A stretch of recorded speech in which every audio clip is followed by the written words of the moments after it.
in this book, Sri Yukteswar mentions that there are three worlds or three levels of our being, which is the physical level.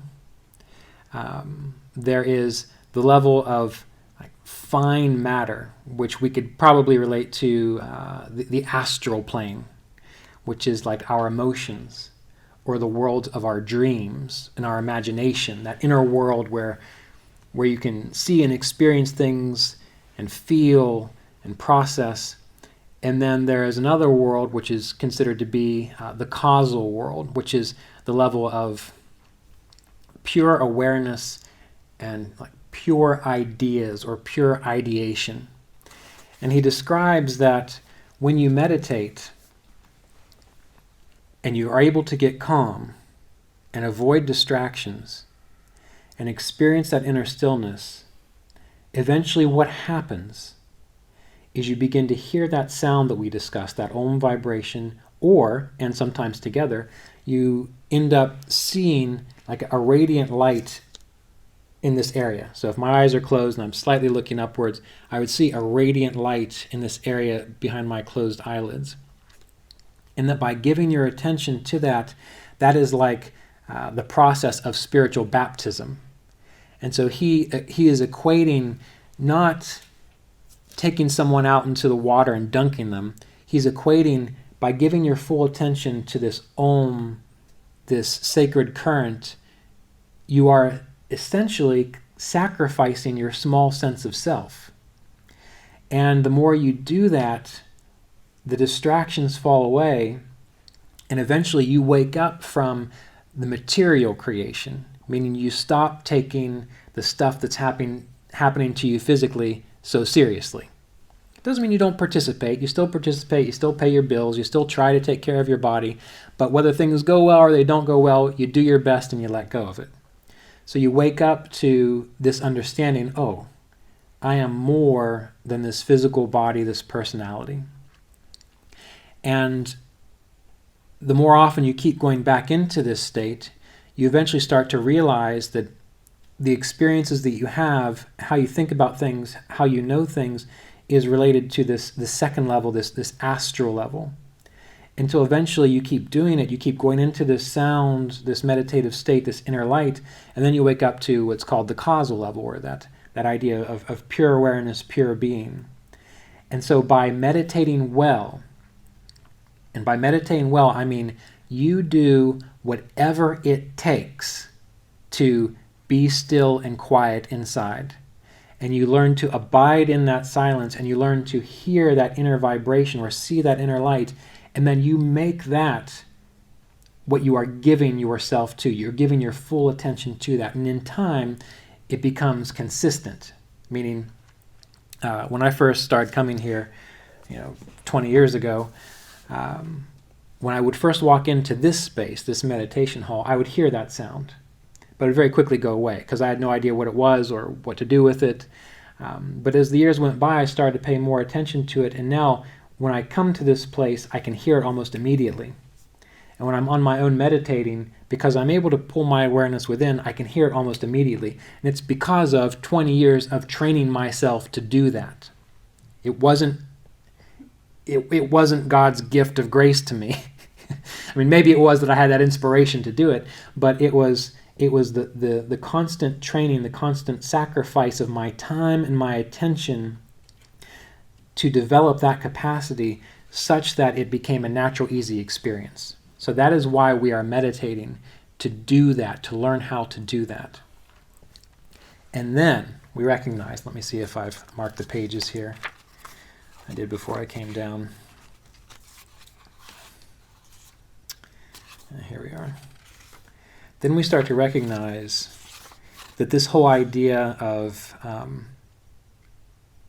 baptism and rebirth, and even in the Kriya Yoga tradition, when we go through an initiation, that it is a natural process if you can give your attention to it. It is a natural process, and it is available to everyone. Lahiri Mahasaya, number 2 there, when he would talk to students about practicing Kriya Yoga, he would say, no matter what happens in your life, Simply practice Kriya. Now, a lot of people have misinterpreted that, and there are a good many of them on the internet that kind of focus on this idea that everything is taken care of by simply doing a meditation technique correctly. That is not what he was indicating. Partially, but not entirely. What he was saying was, do whatever it takes to become more established in that inner sense of poise and balance. And if that means taking a moment to feel the body, give the awareness to the breath, and do the actual Kriya pranayamas where you're pulling the current up through the spine, that establishes you in the self, then you do that. That's what you do. No matter what's going on, you will always respond better to any situation in this time-space circumstance if you are responding from a place of self, the inner self, capital S, the wholeness of life self, the big you that is not necessarily concerned with the mind-body personality or overly concerned with it. So no matter what you do, if you're able to, no matter what's happening, practice Kriya, meaning establish yourself in the self. Then you make it through this life fulfilling your duty and your responsibility, which is to live this life well. You are an individualized unit of this wholeness. So your little personality with all your little weird things that you've got going on in your head, that's just part of this whole clockwork mechanism of life. It's okay. But you need to see it as a vehicle, your body as a vehicle, your mind, your personality as a vehicle, is an expression of this bigger part of you. And if you can remain established in that throughout the duration of your life, you have fulfilled the purpose of your life. Not how much money have you made, not have you been with the right person, not have you lived perfectly healthy, none of those things. Those are byproducts of living well, of doing your duty. But if you have made it from birth to death, remain established in the self, then when you pass, you will remain established in the self, right? And as you've heard me say this before, but remembering the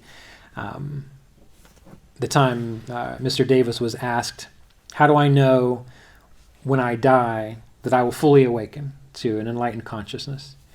And his only response was, the only way I know that you will be fully awake when you die is to be fully awake before you go.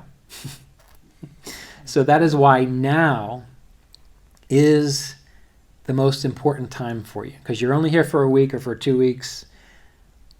But what this is a training time to start practicing how can I remain fully established in the self. And one thing I've done when I've come here a lot is not during talks like this, but when I come here and meditate when there's nothing going on, I'll sit in that front row and kind of pay attention to what I've learned from Roy and Yogananda and Sri Yukteswar. And what I'll do is once a day I would come down here during a retreat and I would project that into my life when I'm not here. Meaning I would think about, okay, well, if I were at home or if I were doing my work or if I wasn't going to come back for another 3 months or a year or so, I would imagine that year or those 3 months or that time when I'm back at home, and I would kind of, in a sense, imagine if that state of clarity that I experience here was there as well. And that would help kind of tie all this together from the training to the actual life experience.